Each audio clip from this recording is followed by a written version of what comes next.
Boom, we're live. Right. Hello, everyone. Lisa and Ryan Hello. here. And today we're discussing our vitamin D3 with K2. It's vitamin D3 2000. Vitamin D3 is also known as your sunshine vitamin. Why? Because your body makes it with sun exposure. In response to sun. Sure, Exposure. There you go. But the biggest problem is, first of all, we've been told not to be in the sun too much. We've been told to wear sunscreen, we wear hats, we wear sun shirts, we avoid those prime time sun exposure where we could also get burned. And we also live in climates that don't have the right amount of sun, especially year round. So those are real reasons why we also don't get the vitamin D from the sun that we need. And food sources, it's very, very, very limited in our food sources. Really, it's only fatty fish, egg yolks, mushrooms, and then it's fortified in like cereals, junk that we should not be eating. And I'm sure you see it by you'll see Lucky Charms fortified with vitamin D. Okay, we don't want that. But Ryan's gonna explain to you all about the science of vitamin D, what it does to our body, and why our bodies really need it. Yeah, you're spot on. But if you say you were out in the sun, say you're not on cholesterol medication like statins, say you have your face exposed, your arms exposed, your legs exposed, your hands exposed, and you're out in the sun between 5 and 30 minutes, you could generate up to 20,000 units of vitamin D. So that's what is supposed to happen. It doesn't happen as well as it's supposed to, or isn't occurring like that anymore. Like you said, climate, of course, geography, where we live, our jobs. Are we working between 10 a.m. and 4 p.m.? Because those are your time, right? Most of us are indoors. So getting enough sun exposure is hard. And now the task force and people are saying, well, look, you don't want, and by the way, it's the UVB rays. So it's ultraviolet radiation B, which is also the UV ray responsible for burning, sunburn. So 5 to 30 minutes of prime time sun, potentially now you're burning, and the skin, the advice around skin is like she said, physical blocks, sunscreens, sun shirt, right? That's the hats. I mean, the whole nine. So it's a little bit challenging. And there are certain other things too that can affect the production of vitamin D from the sun. Like I mentioned, statin drugs, they actually interfere with it because the UVB, the ultraviolet radiation B, will actually interact with the cholesterol in your cutaneous layer of your skin, layer. So when it hits the skin, it interacts with cholesterol to make vitamin D. Now, she said foods, there's sun, and then of course there's supplementation. Now, they all produce basically the same type of vitamin D, the mineral, or I'm sorry, not the mineral, the vitamin. There's two types. There's vitamin D2 and there's D3. Now, D3 is what we choose to put in here, and that's the cholecalciferol. Now, what happens though, what's important here is it's basically biologically inert until it goes to the liver and gets converted into calcidiol. Again, that's not really going to do much for us. That's not what is the, main player in vitamin D or in the hormone. So then it goes to the kidney, it gets converted to calcitriol, and that is the active hormone. So as it starts as a vitamin, it converts to a hormone. And that's where all the magic starts to happen. Okay. Yeah. Yeah, it's a lot. Something else I'm sure most people don't know is that vitamin D is actually a hormone in the body. Exactly. Right. Plays a really big role in a lot of things. So do we want to talk about that? What's the role? Let's go. Let's do it. But first and foremost, it's bone. It's bone strength. It's bone density. It plays a tissue in the muscles, tendons, and ligaments that surround the bones. Obviously helps prevent osteoporosis as we age. I would say that's the primary, most widely known and studied purpose of vitamin D. And we're seeing obviously a lot of osteoporosis as people age, especially in women, menopausal, postmenopausal. Mm-hmm. And so vitamin D, as a matter of fact, the daily recommended daily allowance it increases for people over the age of 70. Right. So, and they make less, their body, they don't get as much sun exposure. Most elderly people tend to be indoors more, and their body's not capable of making as much. Okay. Yeah. All right. And then now also a lot of evidence supporting things like cardiovascular health, immunity, and mood. Really kind of those three. And there's other areas, but they've shown that there's receptors for vitamin D in the glia and the neurons in the brain, which is really important. That's like a lot of and specifically the areas related to depression and study for depression. So being studied and advanced further now in talking about its benefits for major depressive disorders. Wow. Yeah, that's huge. That's a really, really big one. And then immune function, which really came out, which was really highlighted with COVID-19. Oh, sure. Yeah. The whole immunity. Oh, of course, of course. Immune health is a big one now for vitamin D. Cardiovascular disease as well. So there's receptors now that are showing benefit to the vitamin D in heart disease, heart attack, stroke. So yeah, big stuff. Yeah, really big stuff. All right, what's next, Lise? Well, a few questions. Okay, let's see. Do those questions. Yeah, okay. I am vegan. Can I take vitamin D? Well, unfortunately, unfortunately not. This is the origin is from the wool of I want to say lamb. Yeah. Sheep. Yeah. Okay. Thank you. Sorry. Yeah. So no, unfortunately not. But the vitamin D3 with K2 that we have in here is in a vegetable capsule, and gluten-free, dairy-free, common allergen-free, soy-free. So, but unfortunately, no, we cannot say that it's vegan friendly. Okay. Another question is why, so this is 2,000 units, okay? International units. Why 2,000? How do I know what I need? Oh, sure. Great. Also, the instructions are take 1 to 2, what do I need? Yeah, no, great question. Okay. So this is where I'd like to tell you guys that if you have the opportunity to meet with your doctor, if you have a doctor and you get blood work done, have them draw your vitamin D levels, get your vitamin D levels. So right now, like there's what's the one agency? Well, anyway, so the vitamin D levels are stratified. So if you're deficient, you're technically deficient in vitamin D if you're 12 nanograms or less per milliliter in your blood. So this is if they take your blood, your serum levels. You're deficient under 12. Between 12 and 20, they say it's basically adequate. Now, those numbers tend to be very much on the low end of what the newer kind of evidence that's coming out supports. Like the Endocrine Society says they want levels above 30 nanograms per milliliter. But we want optimal. Then and that's where it kind of becomes, kind of up to the person, right? There's a lot of variability between people, but 30 to 50 is probably a decent range, right? It's a good goal area.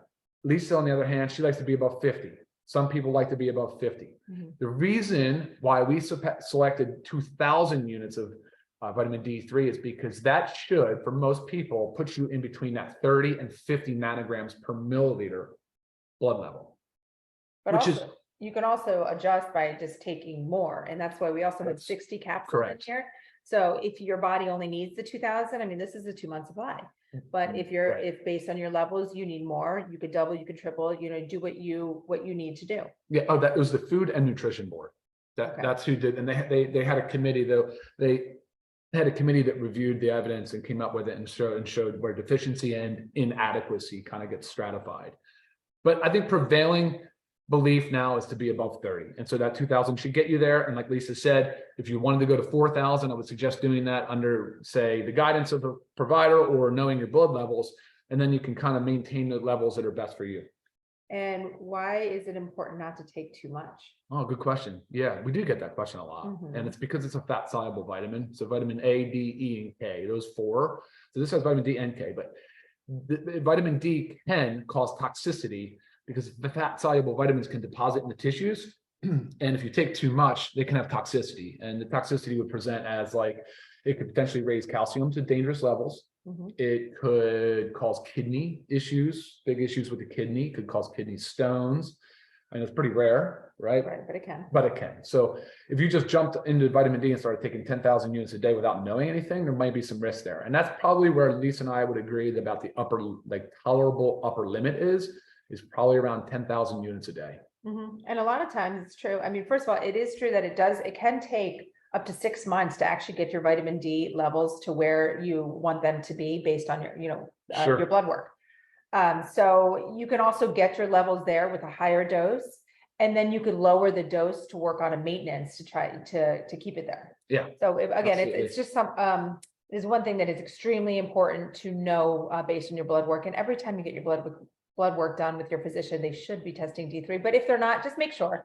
Just double check, stay on top of it. It's your health. But you did mention right there that we have a K2. Right. Why? Yeah, no, K2. So another fat soluble vitamin, vitamin K is there's some genes that are that encode proteins that are activated by vitamin D. So having K on board will help.